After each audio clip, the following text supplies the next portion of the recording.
वांगजी finally weighing को लेकर अपने घर पे आ गया था और फाइनली उसने अपनी कार अपने घर के आगे रोक दी। उसने वेइंग को लेकर अपने हाथ से पकड़ा और सीधा वेइंग को कार से बाहर निकाल के अपने घर में लेकर गया। घर में जाकर उसने वेइंग को अपने लिविंग रूम के काउच के ऊपर बिठाया और फिर अपने घर की लाइट को ऑन करा और फिर उसने वेइंग के चेहरे को देखा तो वो एकदम से शॉक हो गया, क्योंकि शायद जो जियांग मेंशन था उसकी लाइट एकदम डिम थी और घर में बहुत सारा अंधेरा था। इसकी वजह से वेइंग का चेहरा वांगजी ने ठीक से देखा ही नहीं था, पर अभी जब वो लाइट में देख रहा है तो उसे वेइंग बिल्कुल ही प्रिंसेस की तरह, एक बारबी डॉल की तरह लग रहा है, जो एकदम फेरी टेल की परियों की तरह खूबसूरत है और वो बहुत बहुत मेस्मराइजिंग है, जिसे देखकर ना वांगजी आंखें पूरी की पूरी फटी की फटी रह गई। उसने वेइंग को अपने काउच के ऊपर बिठाया, फिर वो उसके पास बैठा। उसने वेइंग से पूछा, क्या तुम्हें कोई सवाल नहीं है? तो वेइंग ने उसका हाथ लिया और उसके हाथ के ऊपर कुछ लिखने लगा, जिसे देखकर वांगजी पहले तो थोड़ा शॉक हुआ, पर फिर उसे समझ आया कि वो लिख रहा है ताकि उसे समझ आए। तो फिर वेइंग ने उसके हाथ के ऊपर लिखा, नहीं मेरे पास कोई सवाल नहीं है, क्या तुम्हें कुछ पूछना है? तो वांगजी ने अपने नेक को पहले से पीछे से स्क्रैच किया और फिर अपने आप को थोड़ा सा ठीक किया, पहले ठीक से बैठा, थोड़ी सी सांस ली और फिर उसने बोला, नहीं मुझे अभी कुछ नहीं पूछना है, पर क्या तुम ठीक हो? अभी तुम्हें कहीं दर्द तो नहीं हो रहा? तुम ठीक हो ना? तो विंग ने बोला, हाँ मैं ठीक हूँ। फिर वांगजी ने विंग से कहा, क्या मैं तुमसे कोई सवाल पूछ सकता हूँ? तो विंग ने कहा, हाँ बिल्कुल, मतलब कि उसके हाथ के ऊपर लिखा और बताया कि हाँ तुम पूछ सकते हो। तब वांगजी ने पूछा, क्या उसने सच में तुम्हारे पेरेंट्स को मार दिया है? सवाल सुनने के बाद विंग ने अपने सिर को 2 बार नोट में हाँ में हिलाया। फिर वांगजी ने पूछा, पर क्यों हिलाया, क्यों मारा है उसने तुम्हारे पेरेंट्स को? तब विंग ने कुछ भी जवाब नहीं दिया, वो सीधा ही बैठा रहा, क्योंकि उसे समझ नहीं आया कि वो जवाब कैसे दे। तो वांगजी ने फिर उससे पूछा कि क्या हुआ, मैंने तुमसे कोई गलत सवाल पूछ लिया? तब विंग ने कहा, नहीं तुमने कोई गलत सवाल नहीं पूछा है। फिर विंग ने वांगजी के हाथ पे लिखा कि मुझे नोट और पेन की ज़रूरत है। तब वांगजी ने अपने रूम में गया और पहले नोट और पेन लेके आया, फिर उसने विंग को दिया। विंग ने उसे लिया और उसके ऊपर लिखना शुरू किया। जब विंग उसके ऊपर कुछ लिख रहा था तब तक वांगजी ने अपने दिमाग में सोचा कि अच्छा हुआ ये मुझ पे भरोसा करता है और इसे मुझ पे भरोसा है और मैं अपने इसके भरोसे को बनाए रखने की पूरी कोशिश करूँगा और अच्छा होगा कि जाओजैंग मेरे पीछे ना आए और मैं उससे बदला लेने की पूरी कोशिश करूँगा कि उसने विंग के साथ इतना बुरा किया। लेकिन जब तक मैं ये सब कुछ नहीं कर लेता तब तक मुझे विंग का ध्यान रखना होगा और विंग को उसके डिसीज़न के ऊपर रिग्रेट नहीं करवाना होगा कि उसने मुझ पे भरोसा करके गलती की है। पर मुझे नहीं लगता है कि जियांगजेंग इतनी जल्दी से रुक जाएगा और वो मेरा पीछा नहीं करेगा। मुझे इस बात का पूरा ध्यान रखना होगा कि जियांगजेंग यहाँ पे ना आए। वांगजी कब ये सब कुछ अपने दिमाग में सोचते सोचते अपने मुंह से बोलने लगा, उसे खुद पता नहीं चला। उसे तब तक पता नहीं चला जब तक विंग ने उसके हाथ के ऊपर टैप नहीं किया और उसके पूरे बॉडी के अंदर करंट के जैसे फीलिंग नहीं आ गई। जब उससे ऐसी फीलिंग आई तब इसने कूद के अपने काउच के ऊपर बैठ गया और फिर उसने विंग की ओर देखा और फिर उसका दिमाग ऐसे चमका कि नहीं मैंने गलती से बाहर बोल दिया है। तो उसने विंग के ओर बोला, आई एम सो सॉरी, मैं गलती से बोल दिया। तो विंग ने उसकी तरफ से एक सॉफ्ट सी स्माइल करी और फिर विंग ने अपने नोट पेन को, मतलब कि उसने जो लिखा था वो वांगजी को दिया। नोट पेन को लेकर वांगजी ने जब उसे पढ़ा तो नोट पेन के अंदर लिखा हुआ था कि हाँ उसने हमारे पेरेंट्स को मारा है, पर ये उसकी गलती नहीं थी, ये मेरी गलती थी। वांगजी को ये पढ़कर बहुत दुख हुआ और वो फील कर सकता था कि विंग कितना ज़्यादा घबराया हुआ है, क्योंकि उसकी हैंडराइटिंग थी वो भी काफ़ी ज़्यादा ही मैसी हुई थी। तो वांगजी को समझ आ रहा था कि विंग काफ़ी ज़्यादा डरा हुआ है और वो काफ़ी ज़्यादा घबराया हुआ है, इसीलिए उसे ज़्यादा बुरा लग रहा था विंग के लिए। वांगजी अपने दिमाग में सोच रहा था कि विंग ऐसा कैसे कह सकता है कि उसकी गलती थी। वांगजी उससे और ज़्यादा पूछना चाहता था इसके बारे में, पर क्योंकि विंग इतना ज़्यादा घबराया हुआ था तो वांगजी ने डिसाइड करा कि वो अभी विंग को नहीं पूछेगा। वो थोड़े टाइम के बाद जब सही समय आएगा, जब सब कुछ पूछने जैसा हो जाएगा, तब वो विंग को पूछेगा कि आखिर में हुआ क्या था। वांगजी विंग को कंफर्ट करना चाहता था, पर उसे समझ नहीं आ रहा था कि किसी को कंफर्टेबल कैसे करते हैं, मतलब कि किसी को सहानुभूति कैसे देते हैं, किसी को ऐसे स्मूथ वर्ड कैसे कहते हैं कि वो शांत हो जाए। ये सब उसे नहीं पता था, इसीलिए उसे खुद के ऊपर बहुत गुस्सा आ रहा था। उसे विंग को कंफर्ट करना था, उसे थोड़ा सा अच्छा फील करवाना था, पर क्योंकि उसे पता ही नहीं था कि ये कैसे करते हैं तो वो खुद के साथ ही बहुत ज़्यादा ही कंफ्यूज था। खुद के ऊपर ही उसे बहुत ज़्यादा गुस्सा आ रहा था कि ऐसा क्यों है मेरे साथ। फाइनली जब उसे कुछ भी समझ नहीं आया तो फाइनली उसने वेंग से पूछा, पानी पियोगे?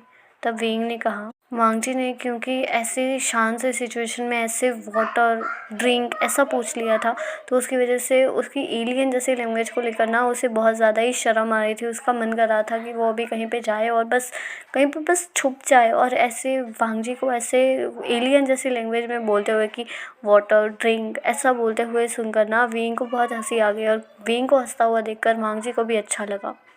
जब वेंग को ऐसे स्माइल करते हुए देखा तब वांगजी ने वेंग से कहा, मुझे अच्छा लगा कि तुम्हें मेरी स्टूपिड सी हरकतों ने स्माइल करवाने पे मजबूर कर दिया। मुझे अच्छा लगा कि मेरी ऐसी स्टूपिड सी हरकत ने तुम्हें स्माइल करवा दिया।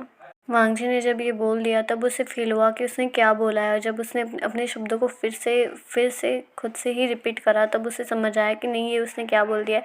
तो उसे फिर से ऐसा लगा कि अरे नहीं, मैंने ये क्या बोल दिया। पर फिर उसे अच्छा लगा कि वेंग हंस रहा है, लेकिन उसे ना वेंग को वींग नहीं बनाना था, उसे लानिंग बनाना था। उसका मन कर रहा था कि काश इसका सरनेम चेंज हो जाए और इसका सरनेम मेरा लग जाए, यानी कि उसे विंग को अपना बनाना था, विंग को अपनी वाइफ बनाना था। उसका मन ये कर रहा था, उसका मन था कि विंग उसके ऊपर हंसे, और इसीलिए वो विंग से कहता है कि इट्स ओके, अगर तुम हंसना चाहते हो तो तुम मुझ पे हंस सकते हो। मुझे अच्छा लगेगा कि तुम मेरी वजह से हंसे हो, मुझे बहुत अच्छा लगेगा।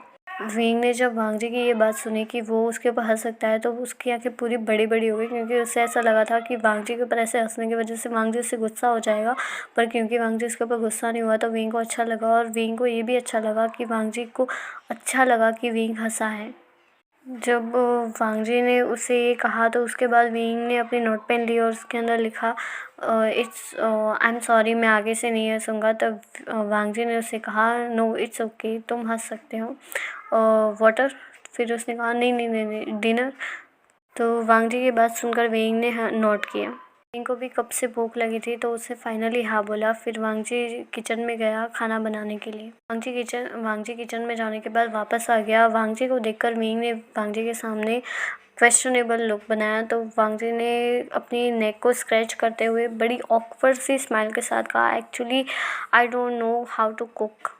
फिर फाइनली विंग को समझ आ गया कि आखिर में वांगजी को हुआ क्या है, तो उसने फाइनली एक अंडरस्टैंडिंग वाली स्माइल दी और फिर अपनी नोट पेन को हाथ में लिया और फिर कुछ लिखा और फिर वांगजी को दिया। जिसे पढ़ने के बाद वांगजी ने विंग से पूछा, क्या तुम्हें खाना बनाना आता है? तो विंग ने नोट किया, मतलब कि हाँ बोला। नोट करने के बाद विंग ने सोचा कि विंग को कैसे खाना बनाना नहीं आ सकता है, क्योंकि जो जियांग चेंग है उसने विंग को कई बार फोर्स किया है खाना बनाने के लिए, क्योंकि जाओ चेंग मतलब कि जियांग चेंग को सिर्फ और सिर्फ विंग के हाथ का ही खाना बनाना मतलब कि खाना खाना पसंद है। विंग को किचन में खाना बनाते हुए देखकर वांगजी को खुद को ऐसे लॉस्ट पपी जैसी फीलिंग आ रही थी, क्योंकि विंग बिल्कुल खोकर ही खाना बना रहा था। तो ये देखकर ना वांगजी को एकदम लॉस्ट पपी वाली फीलिंग आ रही थी कि वो तो यहाँ पे एग्जिस्ट ही नहीं करता है। ये देखकर ना विंग को भी बहुत ही ज़्यादा ही हंसी आ रही थी, अंदर से उसे खुशी हो रही थी कि उसे देखने वाला कोई है। तो पूरा टाइम विंग खाना बनाता है और वांगजी उसे खाना बनाते हुए देखता है। फिर दोनों साथ में डिनर करते हैं।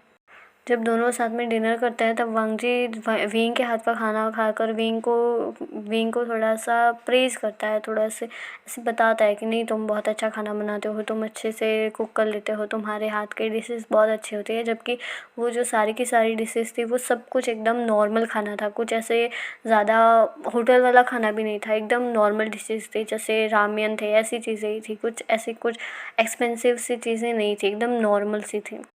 जब वांगजी विंग को प्रेज़ कर रहा था तो उसे सुनकर ना विंग को भी बहुत ज़्यादा ही शर्म आई थी, वो ब्लश कर रहा था। खाना खाने के बाद जब डिश वॉश करने की बारी आती है तब विंग डिश वॉश करने के लिए लेकर जाता है। जब वो डिश वॉश करने ही वाला होता था तब भी वांगजी वहाँ पे आ जाता है और उसके पास से डिश ले लेता है और उसे कहता है कि ये फ़ेयर नहीं है कि तुम खाना भी बना रहे हो और तुम ही डिश वॉश कर रहे हो, बिल्कुल सही नहीं है। वैसे तो विंग बहुत ज़्यादा ही बोलता तो नहीं है, पर हाथों से ऐसे छीनने की बहुत कोशिश करता है, पर फिर भी वांगजी अपनी ज़िद पे अड़े ही रहता है, वो बार बार डिश लेते ही रहता है। तो इसी वजह से लास्ट में वांगजी से हार कर विंग गिव अप कर देता है और वांगजी को डिश वॉश करने के लिए दे देता है। जब डिश वॉश हो जाती है, जब वांगजी किचन से बाहर आ रहा होता है, तभी विंग वांगजी को अपनी नोट पेन दिखाता है जिसके अंदर लिखा हुआ था, प्लीज़ मुझे ज़्यादा प्रेज़ मत किया करो, ज़्यादा मेरी तारीफ़ मत किया करो। तो वांगजी से पूछता है, क्यों, क्या हुआ, तुम्हें अच्छा नहीं लगा? तो विंग ने कहा, नहीं, मैं ये डिज़र्व नहीं करता, मतलब कि ऐसा लिख के बताया कि मैं ये डिज़र्व नहीं करता, इसीलिए तुम मुझे इतना प्रेज़ मत किया करो। वांगजी जब ये पढ़ता है कि विंग ऐसा सोचता है कि वो उसे प्रेज़ ना करे क्योंकि वो डिज़र्व नहीं करता है, तब वांगजी के दिल में थोड़ा-सा दर्द होता है कि ये इंसान ऐसा सोचता है, मतलब कि विंग ऐसा सोचता है कि उसे प्रेज़ ना किया जाए, पर ये तो बिल्कुल गलत है क्योंकि विंग तो ये सबसे ज़्यादा डिज़र्व करता है क्योंकि विंग को सच में अच्छा खाना बनाना आता है, विंग सच में बहुत अच्छा लगता है, तो उसे प्रेज़ किया जाना चाहिए। तो ये सब कुछ सोचते हुए वांगजी विंग से कहता है, ट्रस्ट मी, तुम सब कुछ डिज़र्व करते हो, तुम मेरी प्रेज़ डिज़र्व करते हो।